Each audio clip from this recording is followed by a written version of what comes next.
Hi guys, welcome back to IIDA Summit Screen One, and this is a much awaited session that we are going to start in some minutes. So let me introduce you to Miss Neha Sadruddin from Bjarke Ingels Studio. She's with us, and it is a very power packed.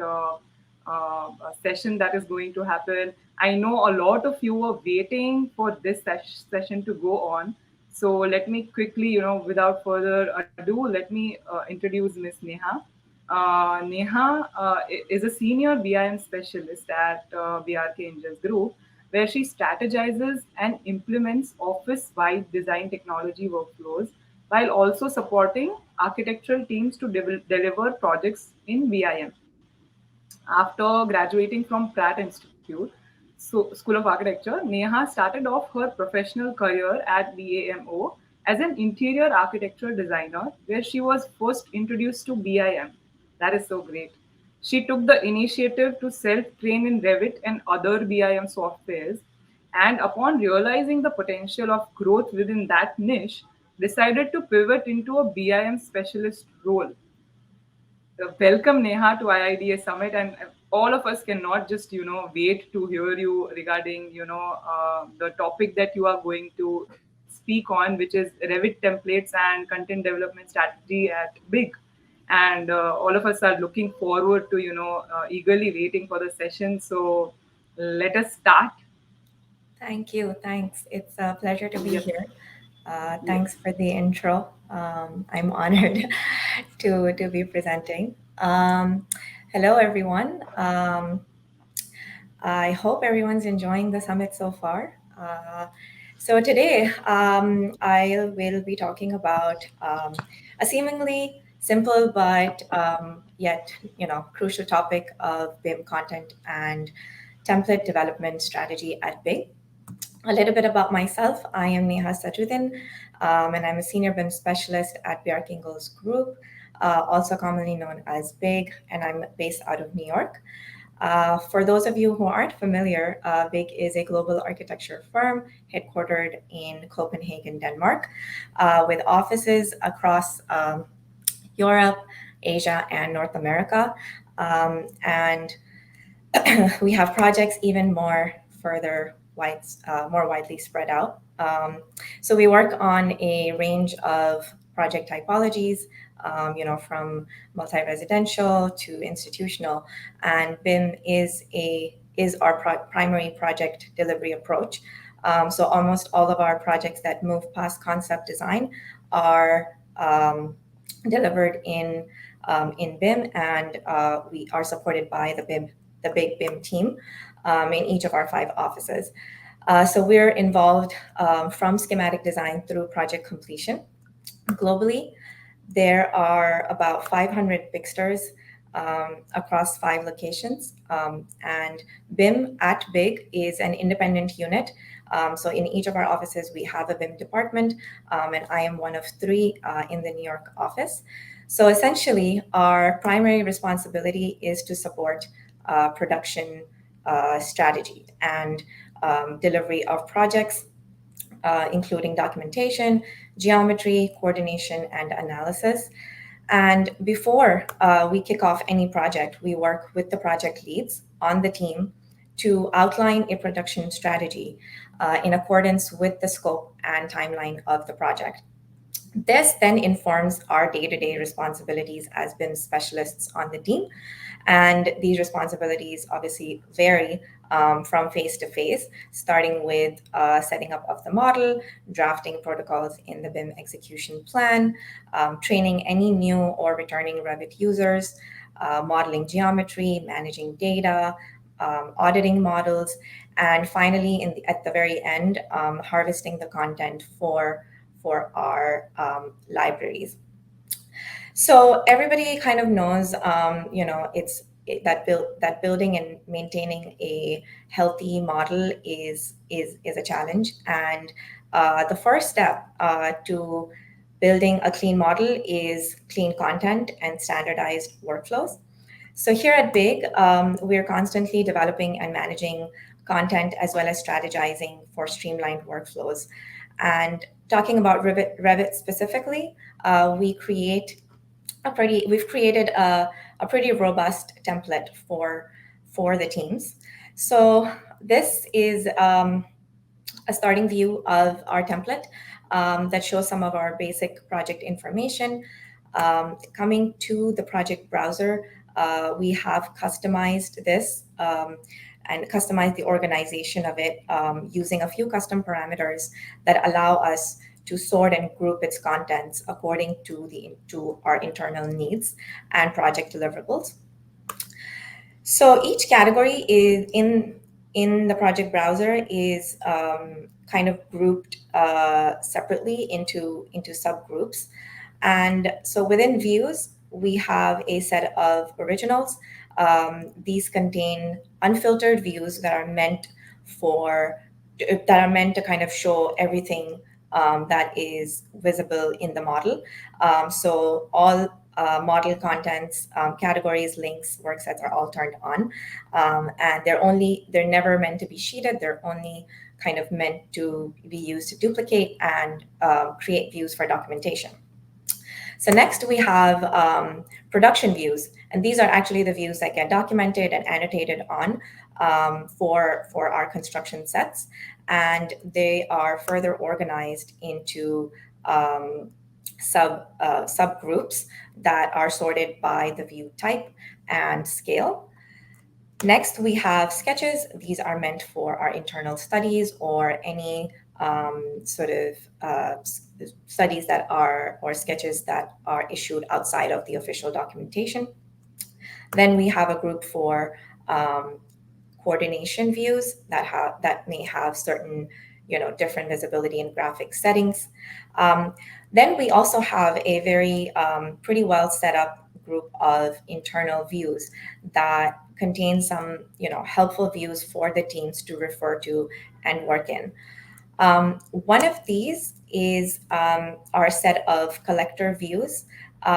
In this, we have a detail item collector that consists of some of the most commonly used standard detail items. This is only a fraction of our entire kind of library of detail item families.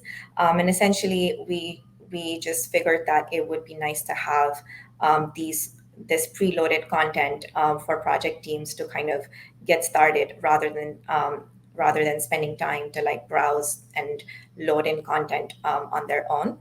So we've included detail items. We've also included our standard line styles and patterns and filled regions. So all in all, it's been a very helpful sort of collector for teams. Each time we start a new project, they are always kind of referring. This is the first thing that they kind of refer to as soon as they start detailing. Our second group of internal views that has proven to be very, very useful is our work sets check views. Essentially, these are 3D views that isolate every work set and organize the model elements into, or they basically allow teams to organize the model elements into our standard list of work sets. And we've actually recently developed a custom plugin that helps us generate these views much faster. So this has proven to come really, really handy, especially during coordination. Lastly, we have personal views. These are sorted by the team members' initials. So any personal views that you want to kind of work in while you're modeling, or you want to draw something that you don't want others to see, you basically file it under the personal views folder. So we use two custom parameters to organize these views, namely the folder and then group. These are controlled by the view template. So essentially, any new view that is created automatically gets filed once it is assigned to a view template.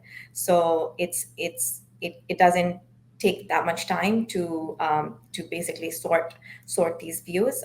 So it's rather kind of helpful to use these view templates, and we always encourage teams to always file their views so that the model looks well sorted and organized. So for schedules, we have a similar sort of setup of groups. We have originals that again are unfiltered and contain all, show all our model content. And then we have a set of production schedules that go on sheets, including, our drawing list, our door schedule. These are schedules that are always, or more often than not, are used by the project teams. So we've already included these in the template so that teams are not having to start from scratch and build these from zero. Next, we have internal schedules. These are for essentially for like the maintenance and management of the model.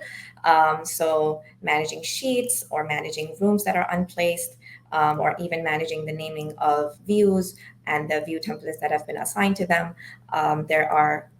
These are some of the more sort of useful or more commonly used schedules.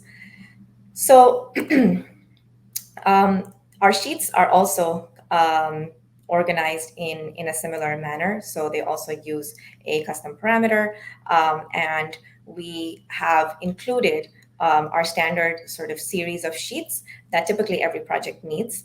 Obviously, the sheets will get added or deleted per the project needs. The sheet list will always grow depending on what the scope is. But this is sort of a boilerplate version of our sheet list. And so some of these sheets have already been created and set up. So our general sheets are always kind of, stay the same, that have our diagrams and symbols. And so teams are not spending time basically building these every time they start a new project. We have a group for zoning, and then we have our architectural sheet series, and are specifically talking about the detail sheets. We have some standard details that we've already kind of laid out. So this proves basically this has proven to be very helpful for teams to start detailing. So it provides them a starting point, which they can then start to tweak based on their project's specific conditions. So this is sort of like a little peek into the big template, and it's really sort of served us well, and has proven time and again to be a great piece of infrastructure for the teams. And especially on this ongoing project that we have in the office, we literally had a 2-week deadline that the client was really kind of hell bent on, and we couldn't really negotiate the timeline. So given that the client was rushing to submit it, we were able to deliver this because of our really robust template. And I'm not going to lie, we did pull some all-nighters, some late nights, but the template, nonetheless, the template did still serve us really well with all the schedules that had already been pre-set up. Now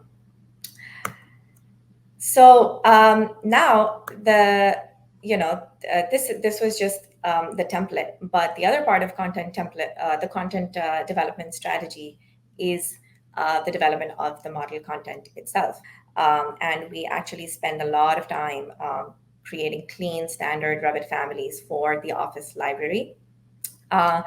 And we've organized these, or we've organized this content into what we call Revit Containers.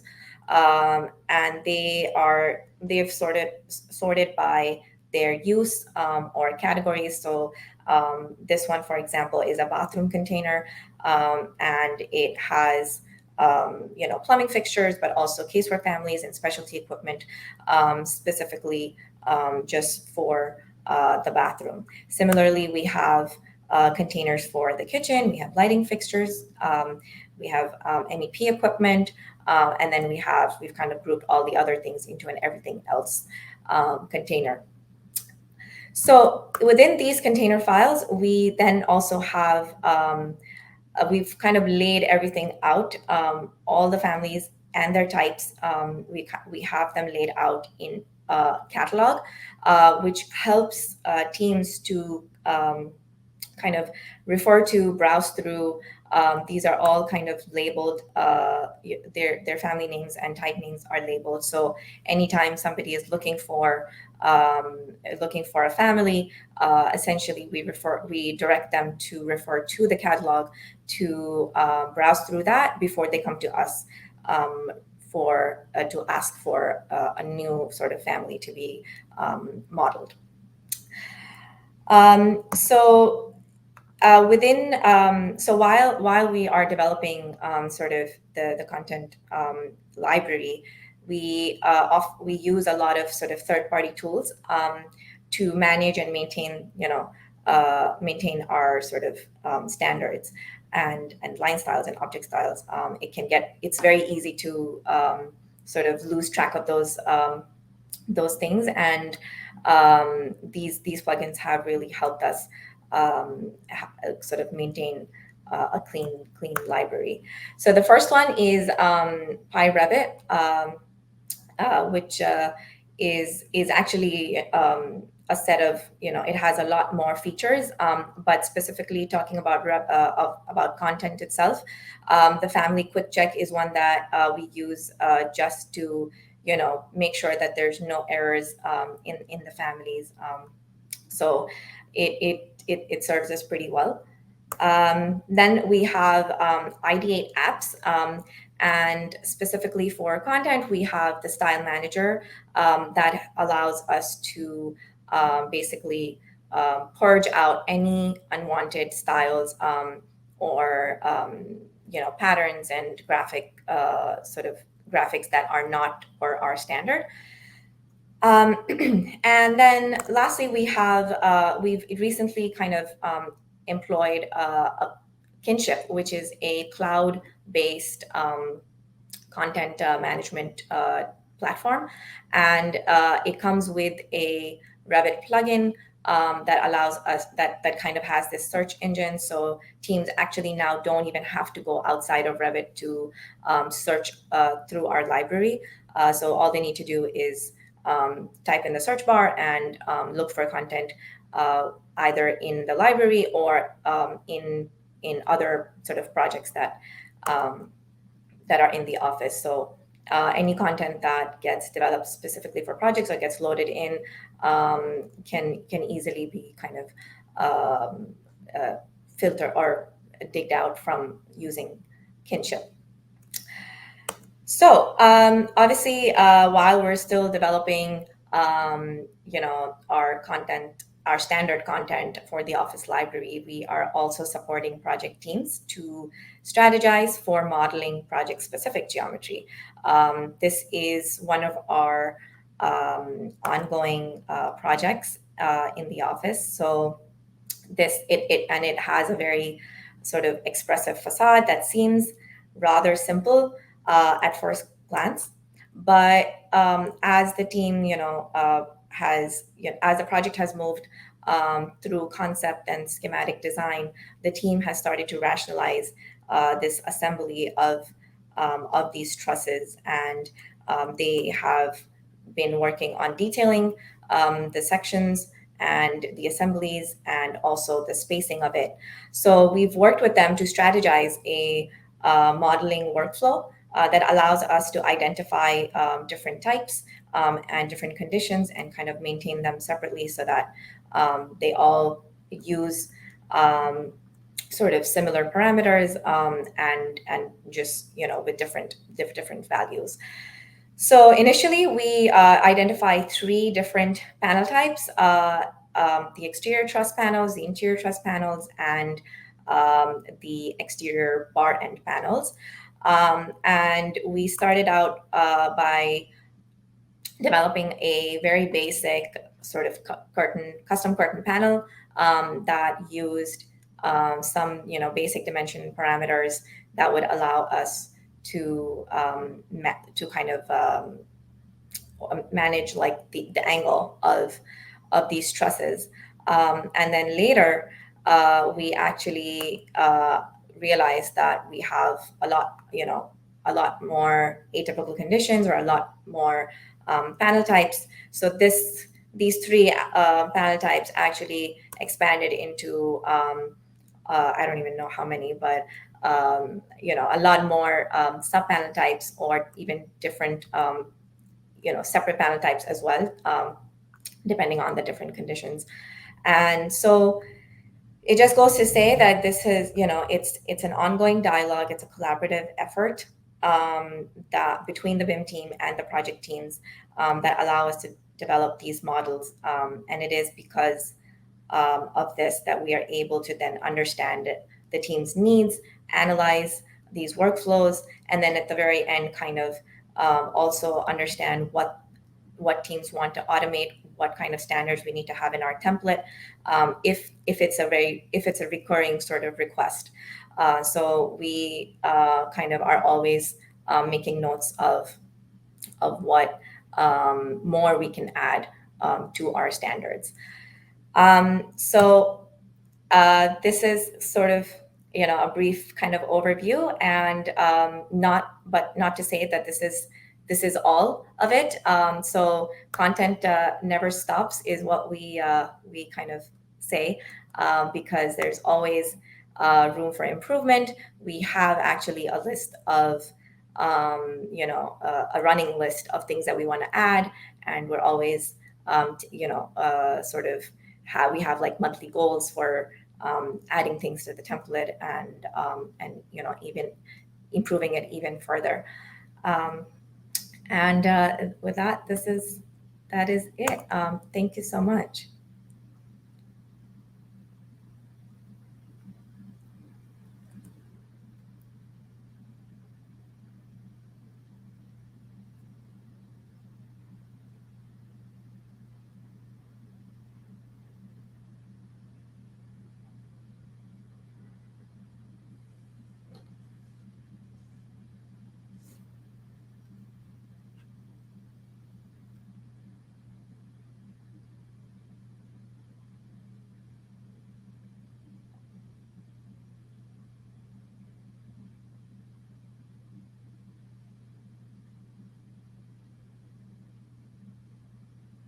Hello.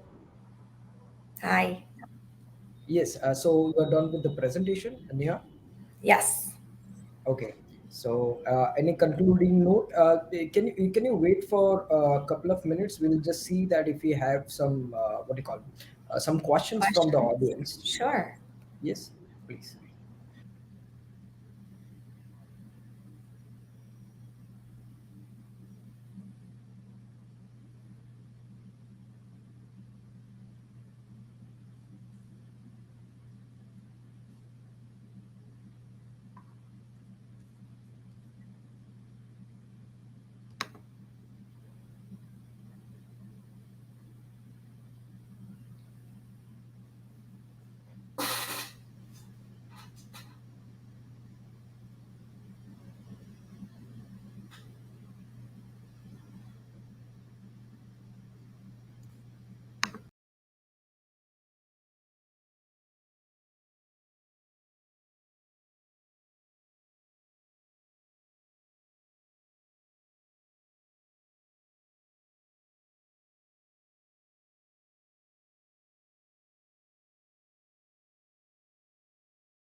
You guys are live. Please go ahead.